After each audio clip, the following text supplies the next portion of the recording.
Assalamu alaikum. So it's about relativity, and it's not about relatives. It's a physics stuff.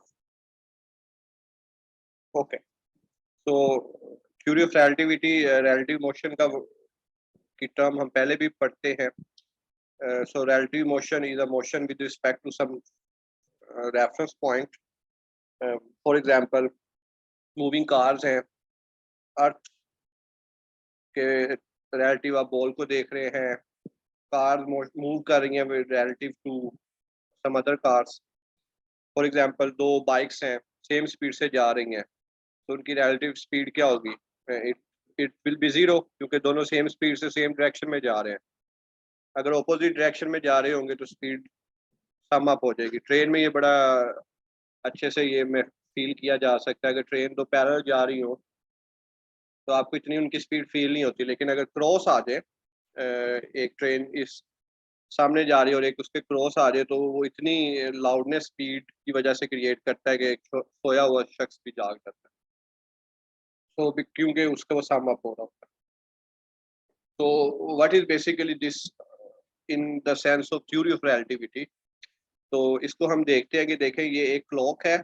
एक spaceship में एक astronaut है और वो क्लॉक के साथ उस इवेंट को देख रहा है. इवेंट क्या है कि कोई लाइट मूव करे, कुछ भी हो सकता है. अब इसी को हम ऑब्जर्व करवाते हैं किसी ऐसे शख्स से जो कि अर्थ पे है. ये अभी स्टार्ट होता है यहाँ से जस्ट अ मिनट. तो ये देखें अब ये क्लॉक उसी तरह मूव कर रहा है लेकिन जब शख्स जमीन से देख रहा होगा उसके लिए वो थोड़ा सा डिफरेंट होगा. Let it do it again.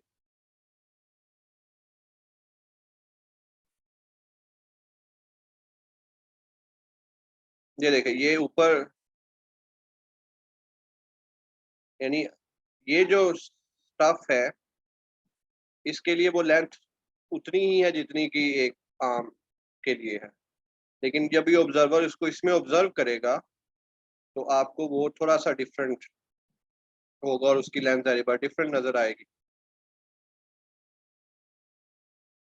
तो ये देखें ये लेंथ वो है जो शख्स जमीन पे ऑब्जर्व कर रहा है और ये वो लेंथ है जो कि ये एस्ट्रोनॉट स्पेसशिप के अंदर ऑब्जर्व कर रहा है. और आप क्लियरली देख सकते हैं कि वो लेंथ जो है वो डिफरेंट होगी as compare to observe by a person on earth. तो इसमें फिर हम प्रॉपर टाइम और सारी चीज़ों को डिफाइन करते हैं. But for the time being अभी हमारा मकसद सिर्फ ये अंडरस्टैंड करना है कि ऐसा होता क्यों. So just let just go through the scene again के वो उसके लिए वही हो रहा है जो वो साइड पे दिखाया गया. लेकिन जो नीचे से ऑब्जर्व कर रहा है इसको आप कंफ्यूज ना करें नीचे वाले को. Just application of above. तो ये ऑब्जर्वेशन जो है उसको वो ज्यादा होगी और आप क्लियरली उसको लेंथ से कंपेयर कर सकते हैं. ओके. तो फर्स्ट ऑफ हम अब जो एक मैथमेटिकली रिलेटिविटी है उस पर स्टार्ट करते हैं.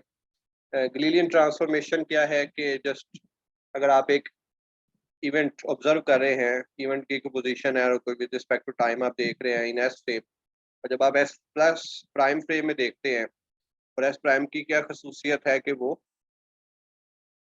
वी टी स्पीड के साथ वहां पे पहुंच गया. ये जो डिस्टेंस इसने शो किया हुआ क्योंकि हमें पता है डिस्टेंस क्या होता है X equal to P T. तो आपके पास जो इक्वेशन बनेगी गलीलियन ट्रांसफॉर्मेशन की वो है X prime is equal to X minus P T.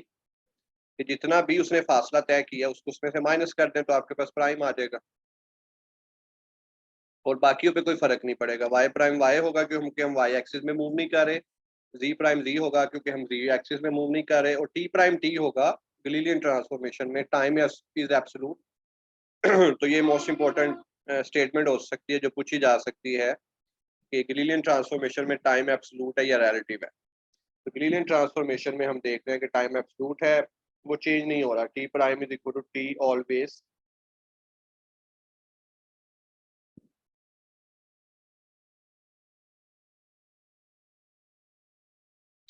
इसी को अगर कहा जाए कि हम वाई एक्सिस में मूव कर रहे हैं और गलीलियन ट्रांसफॉर्मेशन लगाएं तो Y prime is equal to Y minus B T हो जाएगा और X prime is equal to X हो जाएगा. तो जिस डायरेक्शन में मोशन होगी उसके अकॉर्डिंगली होगा। अगर दो डायरेक्शन में है तो वो दूसरा भी उसके अकॉर्डिंगली प्ले आउट करेगा, लेकिन जनरल जो स्टाफ है वो यही रहेगा। तो प्रिंसिपल ऑफ स्पेशल रिलेटिविटी हम यहाँ पे अप्लाई करते हैं, जो कि क्या है कि तमाम फिजिकल लॉज जो है वो गलीलियन इनवेरिएंट होने चाहिए। मतलब जब आप उसमें ये फॉर्मूला दर्ज करें X prime is equal to X minus B T, जैसे कि बुक्स में किया जाता है कि F is equal to M D square X by D T square. तो जब इसमें हम एक्स की जगह एक्स प्राइम दर्ज करते हैं, डेरिवेटिव लेते हैं, तो आपके पास वही न्यूटन की शक्ल दोबारा बन जाती है, विच सेज के हम कहते हैं कि ये इनवेरिएंट है। लेकिन तमाम के लिए नहीं होता। मैक्सवेल इक्वेशन, ये एक इंपॉर्टेंट अनदर एमसीक्यू है कि जब मैक्सवेल में हम इनपुट करते हैं गलीलियन रिलेटिविटी फॉर्मूलाज, तो मैक्सवेल इक्वेशन इनवेरिएंट नहीं रहती। तो this was the one of the points जिसकी वजह से हम गलीलियन रिलेटिविटी को छोड़ के लॉरेंस रिलेटिविटी की तरफ जाते हैं, लॉरेंस के फॉर्मूलाज यूज करते हैं। सो पोस्टुलेट स्पेशल रिलेटिविटी के दो हैं। एक तो यही है कि तमाम इनर्शियल ऑब्जर्वर इक्विवेलेंट है, जो ऊपर लिखी हुई है वही बात है कि all physics laws are invariant for some inertial frame. ये गलीलियन का वर्ड क्यों यूज किया गया, क्योंकि उस वक्त गलीलियन है जब अभी तक हम जहाँ पे हैं। जब हम लॉरेंस में जाएंगे तो ये लॉरेंस इनवेरिएंट हो जाएगा, गलीलियन का वर्ड रिमूव हो जाएगा। तो अगर हम इसको लिखे ही ना तो it will be just invariant.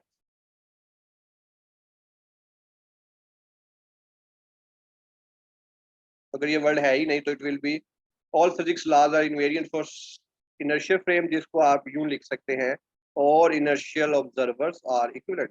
Observer से मुराद क्या है, आपकी मोमेंटम पोजीशन टाइम है। जो सेकंड पोस्टुलेट है that's about the speed of light, के velocity of light is same in all inertial frame. Inertial system जो कि कितनी है, सी 3 × 10⁸ मीटर पर सेकंड। तो स्पेशल रिलेटिविटी के जो पोस्टुलेट्स हैं उसके लिए ज़रूरी है कि तमाम आपके इनर्शियल जो ऑब्जर्वर हैं वो इनवेरिएंट हों। इससे मुराद है कि जब आप उसकी इक्वेशन दर्ज करें तो आपका आंसर पहले वाला ही आना चाहिए, उसकी शेप चेंज नहीं होनी चाहिए। और दूसरा ये है कि स्पीड ऑफ लाइट हमेशा सी रहेगी, उससे वो वैक्यूम में ज़्यादा नहीं हो सकती या कम। अब जब इसको हम साइमल्टेनिटी पे लगाते हैं, न्यूटोनियन थ्योरी पे, कि जब दो इवेंट साइमल्टेनियस हो रहे हैं तो आप उसको ऑब्जर्व करें तो आपको एक जैसे नजर आने चाहिए, लेकिन ऐसा रिलेटिविटी में नहीं होता। तो जिससे हम ये करते हैं कि डेल्टा टी और डेल्टा टी प्राइम बराबर नहीं हो सकते। तो ये पहली प्रॉब्लम है गलीलियन रिलेटिविटी में। एक प्रॉब्लम मैंने आपको बताई है इनवेरियंस वाली, कि मैक्सवेल जो इक्वेशंस हैं वो इनवेरिएंट नहीं रहती अंडर गलीलियन ट्रांसफॉर्मेशन। तो ये दो वजह थी जिसकी वजह से हमने गलीलियन रिलेटिविटी को छोड़ा और उसकी जगह हमने उसको मॉडिफाई किया, और जो मॉडिफिकेशन है वो कहलाती है लॉरेंस ट्रांसफॉर्मेशन। सो हमारे जो मेन फॉर्मूलाज हैं वो लॉरेंस की तरफ से आएंगे। जो हमारी रिलेटिविटी है वो लॉरेंस के ऊपर बेस करती है, गलीलियन पे नहीं करती, क्योंकि गलीलियन में टाइम एब्सोल्यूट है जबकि रिलेटिविटी में टाइम भी रिलेटिव है।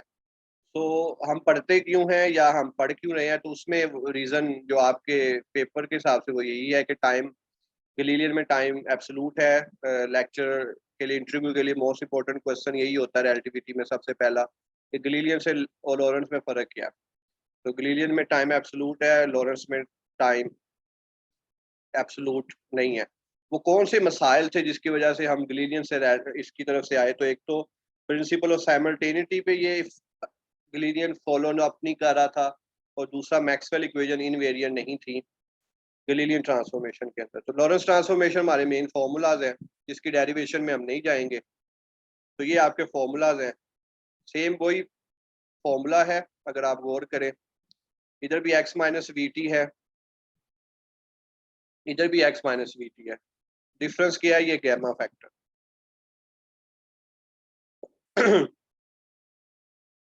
दूसरा डिफरेंस वहां पे, बल्कि ये सामने लिखा हुआ, वहां पे टाइम एब्सोल्यूट था लेकिन यहाँ पे टाइम भी चेंज हो रहा है, और वो हो रहा है विद रिस्पेक्ट टू गैमा। और आप ये खुद ही कंक्लूड कर सकते हैं कि इसकी डायमेंशन टाइम की होगी। इसको सोल्व करेंगे तो हमारे पास टाइम डायमेंशन बनेगी, और वाई प्राइम वाई और जी प्राइम जी वैसे ही रहेंगे। अब गैमा क्या है, gamma basically 1 minus beta square है, और बीटा जो है वो बी ओवर सी है। अब किसी भी नए लॉ के लिए ज़रूरी है कि वो पुराने लॉज को सही साबित करे। तो पुराने लॉज और नए लॉज का यहाँ पे कंपैरिजन क्या है कि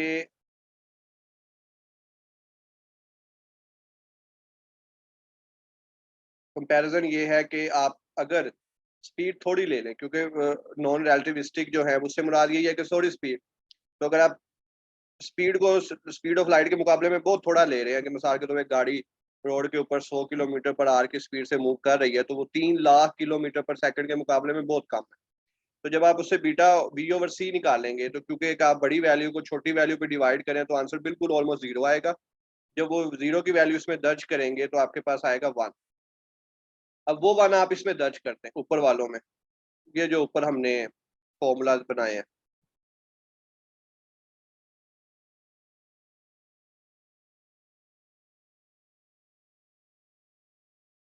ओके, तो जब इसमें आप जीरो दर्ज करेंगे, सॉरी 1 दर्ज करेंगे, तो ये क्या होगा, यहाँ पे आ जाएगा 1।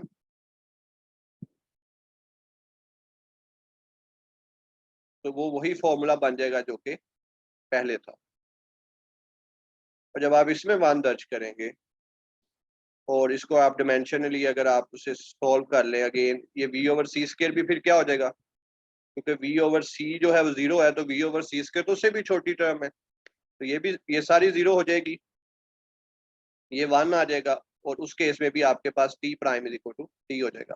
इसी वजह से हम फिजिक्स में अनलाइक पॉलिटिशियंस दूसरे पे तनकीद नहीं कर सकते, क्योंकि जो भी नया काम है वो पुराने काम को बेहतर कर रहा होता है, गलत नहीं साबित कर रहा होता है। इनफैक्ट अगर कोई नया काम पुराने काम को सही साबित ना करे तो वो एक्सेप्ट ही नहीं होता। अब आप देख सकते हैं कि फॉर लो स्पीड्स आपकी जो लॉरेंस की इक्वेशंस है वो क्या बन जाती हैं, वो गलीलियन की बन जाती है, जिसमें टाइम एब्सोल्यूट रहता है अगर आपकी स्पीड ऑफ लाइट से बहुत कम है, जो कि हम आम जिंदगी में ऑब्जर्व करते हैं। लेकिन जब हम रिलेटिव मोशन को कंसीडर करते हैं, फॉर एग्जांपल एक इलेक्ट्रॉन है वो बहुत ज्यादा तेज स्पीड से मूव कर रहा है, तो फिर हमें रिलेटिविस्टिक इफेक्ट्स को कंसीडर करना पड़ेगा, और उसके लिए फिर हम जो इक्वेशन यूज करेंगे वो है लॉरेंस ट्रांसफॉर्मेशन इक्वेशंस। तो इसमें से आपको लॉरेंस इक्वेशन के बारे में पता होना चाहिए। तो अभी तक जो हमने किया है उसमें just let me give you a quick overview. एक तो हमने देखा कि रिलेटिविटी वाला ये फैक्टर होता क्यों है, तो इट्स सर्टन के जारी बात है आपके क्लॉक्स उस लिहाज से मूव नहीं करेंगे। फिर हमने गलीलियन की इक्वेशन देखी सिर्फ for the sake of completion, कि उसमें प्रॉब्लम क्या है वो देखी, और उसको फिर हमने लॉरेंस के साथ रिलेट करके यहाँ पे बात खत्म कर दी। सो फर्स्ट थिंग डन कि स्पेशल रिलेटिविटी में जो हमने इक्वेशन यूज करनी है वो लॉरेंस इक्वेशन है, और लॉरेंस इक्वेशन किस तरह यूज करनी है वो हम आगे देखते हैं। उससे पहले एक फॉर्मूला है, ये आप फॉर्मूला जो है वो देख सकते हैं, इसकी भी डेरिवेशन अगेन हम उस डेरिवेशन में नहीं जा रहे, कि ये आपका रिलेटिविस्टिक कह लें V3 का फॉर्मूला है। आम हालात में रिलेटिविस्टिक फॉर्मूला क्या होता है, V/(V1 + V2), अगर वो दोनों ऑपोजिट डायरेक्शन में आ रहे, अगर मुखालफ सिमत में है तो माइनस आ जाएगा। लेकिन अगर रिलेटिविस्टिक केस की बात करें तो फिर आपके पास ये फैक्टर नीचे आएगा, जो कि उसको रिलेटिविस्टिक के फॉर्मूलाज के अकॉर्डिंगली आपको V3 का आंसर दे। ओके, सो अब इसकी लॉरेंस ट्रांसफॉर्मेशन की जो कॉन्सिक्वेंसेस है उसमें सबसे पहले है टाइम डायलेशन, कि जब आप ऑब्जर्व करेंगे कोई इवेंट, जैसे कि हमने पीछे एक एनिमेशन की शक्ल में देखा कि जब कोई ऑब्जेक्ट स्पीड ऑफ लाइट से मूव कर रहा होगा, यानी स्पीड ऑफ लाइट के कंपेरेबल, क्योंकि एग्जैक्ट स्पीड ऑफ लाइट को तो मूव नहीं कर सकता, तो जब स्पीड ऑफ लाइट के कंपेरेबल मूव कर रहा होगा तो व्हाट विल हैपन, उसके लिए जो टाइम है वो स्लो हो जाएगा, जिसके लिए हम वर्ड यूज करते हैं मूविंग क्लॉक्स रन स्लो। जिसमें ट्विन पैराडॉक्स इंटरस्टेलर मूवी है, it's a very manifestation of relativity. तो उसमें जो फॉर्मूला के लिहाज से कि ये जो गैमा फैक्टर है जो कि 1 - V²/C² है, तो अगर मैं इसको वैसे लिखूं तो that will be gamma del T0। इसको आप टी भी लिख सकते हैं, जो भी आप कन्वेंशन यूज करना चाहें। तो ये आपके पास फॉर्मूला टाइम डायलेशन का। अब क्वेश्चन जो सबसे पहले यहाँ पे हो सकता है, क्या ये एक रियल टाइम ऑब्जर्वेबल इवेंट है कि ये जस्ट थ्योरेटिकल है, बस अगर कोई मिला तो देखेंगे अभी चलो जान छुड़ाते हैं। No, it's not like that. Time dilation को आप इस वक्त ऑब्जर्व ना सिर्फ कर सकते हैं बल्कि कर रहे हैं, और वो किस लिए कर रहे हैं उसके लिए मियोन का वर्ड आपने याद रखना है। सारी बात है, ये सारी मैथमेटिक्स और थ्योरी तो आपसे नहीं बीपीएससी में पूछी जा सकती, लेकिन ये ज़रूर पूछा जा सकता है कि वो कौन सा पार्टिकल है जो कि हमें टाइम डायलेशन का प्रूफ देता है। तो वो पार्टिकल का नाम है मियोन। मियोन क्या है? मियोन हमारे पास बैकग्राउंड रेडिएशन से हासिल होने वाला एक पार्टिकल है, सब एलिमेंट्री, जिसको हम डिटेक्ट करते हैं ज़मीन की सरफेस पे और ज़मीन के एटमॉस्फेयर पे। अब अगर हम उसे नॉन रिलेटिविस्टिक लें, जैसे कि ये इस टेबल में दिखाया गया है, तो सारे फैक्टर्स ऊपर वाले इग्नोर करते हुए हमारे पास जो सर्वाइव करे अर्थ की सरफेस पे मियोन का पार्टिकल डिके होने से पहले, हाफ लाइफ, ये उसकी हाफ लाइफ, हमें हाफ लाइफ का पता है। तो हाफ लाइफ के बाद जब वो मियोन कन्वर्ट हो जाएगा तो उसमें से जो सर्वाइविंग प्रोपोर्शनैलिटी है वो 0.3 होनी चाहिए। मतलब अगर एक 100 पार्टिकल ज़मीन की तरफ आ रहे हैं, एटमॉस्फेयर में हमने उसे डिटेक्ट किया है, तो जो ज़मीन की सरफेस पे आएँगे वो 0 सिर्फ 3 होंगे। क्यों? क्योंकि उसकी जो हाफ लाइफ है वो इस तरह है कि वो अर्थ की सरफेस तक नहीं, डिटेक्टर तक नहीं पहुँच सकती। लेकिन जो हम डिटेक्ट करते हैं, वो हमारे पास फैक्टर तकरीबन यहाँ तक आता है। यानी हमारे पास अच्छे खासे पार्टिकल डिटेक्टर पे डिटेक्ट होते हैं। ये ऐसा क्यों होता है? ऐसा इसीलिए होता है क्योंकि हम जब म्यून मूव कर रहा है रिलेटिविस्टिकली, तो उसके लिए क्लॉक स्लो मूव कर रहे हैं, या आप यूं समझ सकते हैं उसके लिए लेंथ कॉन्ट्रैक्ट हो जाती है, जो कि उसे अर्थ के सरफेस पे डिटेक्टर तक पहुंचने के लिए जो लेंथ है वो कम हो जाएगी। तो लिहाजा उसकी जो हाफ लाइफ है वो उस तरह काउंट नहीं होगी, उसकी हाफ लाइफ देन रिलेटिविस्टिकली काउंट होगी। तो ये एक जीता जागता प्रूफ है रिलेटिविस्टिक टाइम डायलेशन का, जो कि जहाँ भी डिटेक्टर, मियोन डिटेक्टर लगे हुए हैं, पाकिस्तान में भी किसी जगह पे हो सकते हैं, इनफैक्ट आई थिंक लम्स में है, तो वो आपको इजीली ऑब्जर्व करवाता है। समवन सेड के मियोन को क्यों लेते हैं? क्योंकि मियोन यानी एक और भी कई पार्टिकल ले सकते हैं, लेकिन हमारे लिए उनके लिए जो सर्वाइविंग प्रोबेबिलिटी है वो इतनी बिग डिफरेंस नहीं है जो कि मियोन के लिए है। फिर जो सब एटॉमिक पार्टिकल्स हैं वो, ये शावर है ना जो एटमॉस्फेयर से अर्थ की तरफ आ रहा है, मियोन हाफ लाइफ के बाद आई थिंक पायोन में कन्वर्ट हो जाता है। तो उस लिहाज से एक ये एक बेहतरीन प्रूफ के तौर पे यूज़ किया जा सकता है। बाकी भी इसमें शामिल हो सकते हैं जो कि शावर के तौर पे अर्थ तक आ रहे हैं, और हमें ये पता है कि अर्थ के एटमॉस्फेयर तक उन्हें डिके हो जाना चाहिए, डिटेक्टर तक नहीं पहुंचना चाहिए। अगर पहुंचेंगे भी तो सिर्फ 0.3%। लेकिन जब हम डिटेक्टर पे डिटेक्ट करते हैं तो हमें 0.3 नहीं बल्कि हमें बहुत ज़्यादा तादाद मिलती है। तो फिर हम उसे कहते हैं कि ये सिर्फ एक ही रीज़न नज़र आती है, वो है रिलेटिविटी। और वो रिलेटिविस्टिक इफेक्ट जो है, इस पे ज़ाहिब मियोन पे फर्स्ट टाइम एक्सपेरिमेंटली उसको देखा गया, इसलिए भी हिस्टोरिकल रीज़न भी इसे कह सकते हैं। तो मियोन जो है वो ऐसा पार्टिकल है जो कि हमें टाइम डिलेशन जिससे हम ऑब्जर्व कर चुके हैं।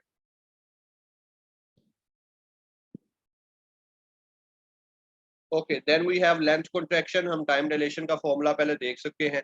अब आगे है लेंथ कॉन्ट्रैक्शन। लेंथ कॉन्ट्रैक्शन का फॉर्मूला और टाइम डायलेशन के फॉर्मूले में आप अगर फ़र्क देखें तो यहाँ पे ये मल्टीप्लाई के तौर पर है, वहाँ पे ये डिवाइड के तौर पे था। अगर इसको मैं गैमा की शक्ल में लिखूँ तो that will be L is equal to, again delta लगा सकते हैं, एल नॉट ओवर गैमा। तो इससे मुराद क्या है? इनफैक्ट आप गैमा के लिए केसेस बना सकते हैं, ये आपको केसेस की शक्ल में भी पूछा जा सकता है कि गैमा जो है वो 1 माइनस बी स्केयर ओवर सी स्केयर है, 1 ओवर करके, यानी मैं इसको 1 ओवर गैमा कर देता हूँ। ये आपके पास इसके बराबर है। तो अगर वी सी के बराबर आ जाए तो क्या होगा? अगर वी सी के बराबर आता है तो ये फैक्टर 1 हो जाएगा, 1 माइनस 1 0। और जब आप किसी चीज़ को डिवाइड कर रहे होंगे तो गैमा विल अप्रोच टू, अगर वी अप्रोच करे स्पीड ऑफ लाइट को तो gamma will approach to infinity. इसी तरह अगर वी अप्रोच करे जीरो को, यानी या इसको यूं केस बना देते हैं कि V is very less than C, तो आपके पास गैमा जो है वो अप्रोच करेगा जो भी वैल्यू ऊपर है। तो इस केस में यही है कि जब वी सी को अप्रोच करेगी तो ये आपके पास फैक्टर जो है, जो कि यहाँ पे इन्फिनिटी है लेकिन मल्टीप्लाई की शक्ल में, तो ये इसे जीरो कर देगा।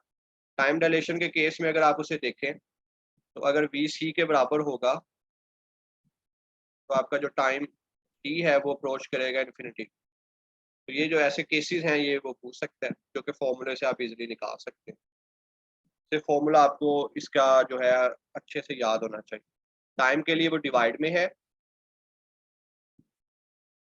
लेंथ के लिए वो मल्टीप्लाई में है, और मैथ्स के लिए भी वो फैक्टर जो है वो डिवाइड में आता है, जिसको अगर गैमा की शक्ल में लिखेंगे तो वो वाइस वर्सा केस बनेगा। तो अगेन इसमें भी क्या है कि जो मैथ्स है आपका वो वेरी करता है। अगर आप उसको रिलेटिविस्टिकली देखें, अगर वी सी के बराबर हो जाए तो मैथ्स इन्फिनिट हो जाता है, आप उस मैथ्स के बारे में कुछ भी डिस्क्राइब नहीं कर सकते। Then we have very famous energy mass relation, इसको हम आगे एक दफा बेहतर तरीके से देखते हैं। Then there is the information about Navstar and GPS, which is again the proof of special relativity. कि अगर आप स्पेशल रिलेटिविटी रिलेटिविस्टिक इफेक्ट्स ना डालें तो आपकी जो मैक्सिमम एक्यूरेसी है चीज़ों को नेविगेट करने की वो 20 सेंटीमीटर पर सेकंड है। लेकिन अगर आप रिलेटिविटी को कंसीडर कर लें, दो इतने लेवल पे बुझाए आम आंख से ऑब्जर्वेबल तो नहीं है, लेकिन ये फैक्ट्स बताते हैं कि वो चीज़ वहाँ पे मौजूद है, और एक्यूरेसी वो है 2 सेंटीमीटर पर सेकंड तक से बढ़ाई जा सकती है। मतलब इससे 10 गुना ज्यादा एक्यूरेट हो जाता है अगर रिलेटिविस्टिक इफेक्ट को डाला जाए। हालांकि आम जिंदगी में हमारी स्पीड ऑफ लाइट के कंपेरेबल नहीं है, लेकिन इफेक्ट तो मौजूद है, ऑब्जर्वेबल नहीं है, वो एक अलग बात है आम आंख से। Okay, then we have a concept of light cone in special relativity. Light cone is a manifestation of causality. उसमें यही है कि हमारा कुछ इवेंट्स पास्ट में होते हैं और एक हम प्रेजेंट में मौजूद है, और कुछ इवेंट फ्यूचर में होंगे। जो हम प्रेजेंट में करेंगे वो बेसिकली हमारा पास्ट बन जाएगा, और उससे हमारा फ्यूचर जो है वो चेंज हो सकता है। So that's a manifestation of casualty. Casualty का वर्ड जो मैंने यूज किया, अब इससे मुराद रिलेटिविस्टिक में फ्रेम में क्या है कि कोई इवेंट जो है आपका इस 45 डिग्री से कम पे हो सकता है, कोई इवेंट आपका 45 डिग्री पे हो सकता है, और कोई इवेंट आपका 45 डिग्री से ज्यादा पे हो सकता है स्पेस टाइम डायग्राम में। ये स्पेस टाइम डायग्राम पे इसको हमने दिखाया हुआ है। इसमें से जो इम्पोर्टेंट एमसीक्यूज है वो मैं जो डिस्कस करना चाह रहा हूँ, और वो ये है कि अगर इवेंट 2A पे होगा, 2A से मुराद है लेस देन 45 डिग्री, तो आपकी स्पीड आम स्पीड से ज्यादा होगी, और हम उसे कहेंगे टाइम लाइक इंटरवल। इस टाइम लाइक इंटरवल के बारे में पूछा जाएगा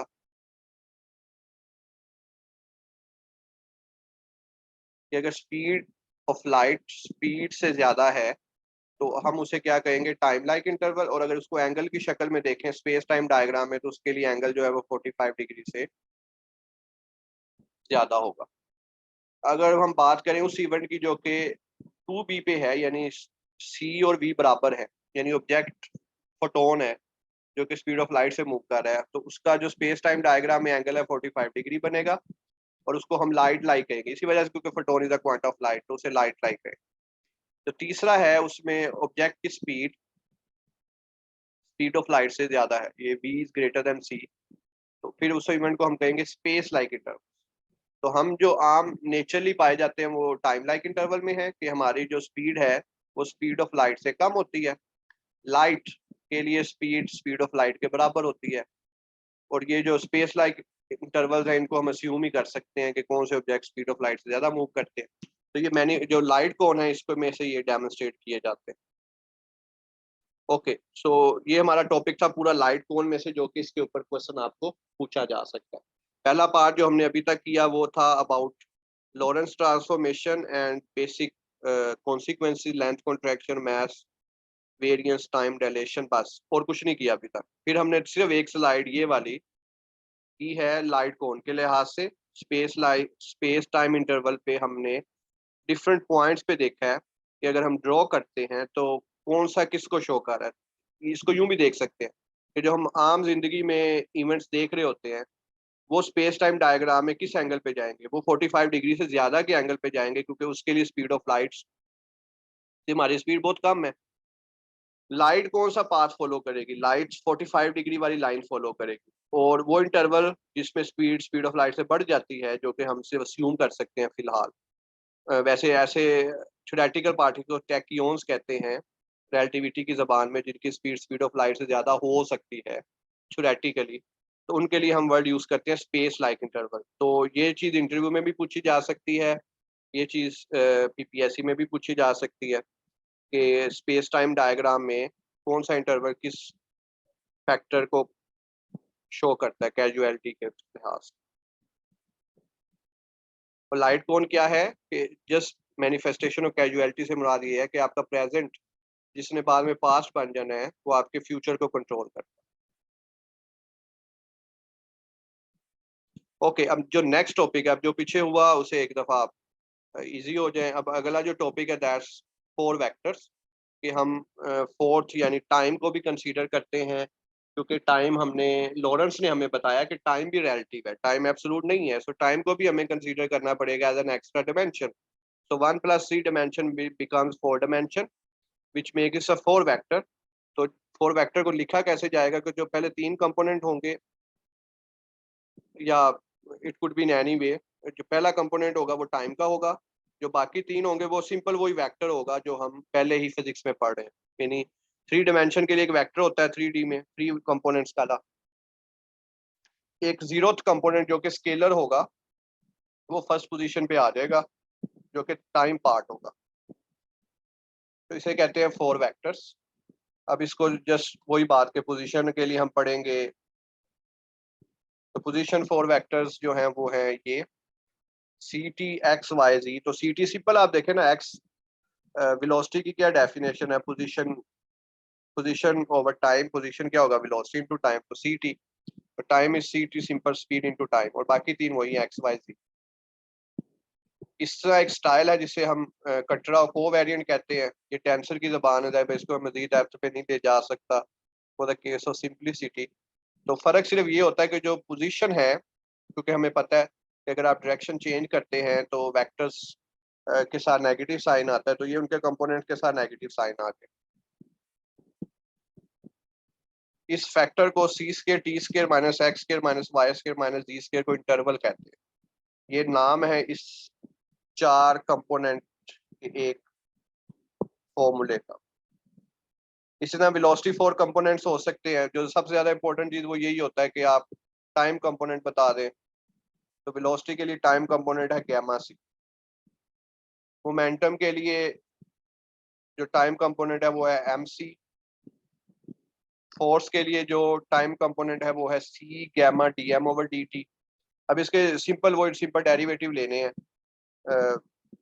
उससे भी कर सकते हैं, या जस्ट आप उस फैक्टर्स को सिर्फ टाइम कंपोनेंट के लिहाज से याद रख सकते हैं।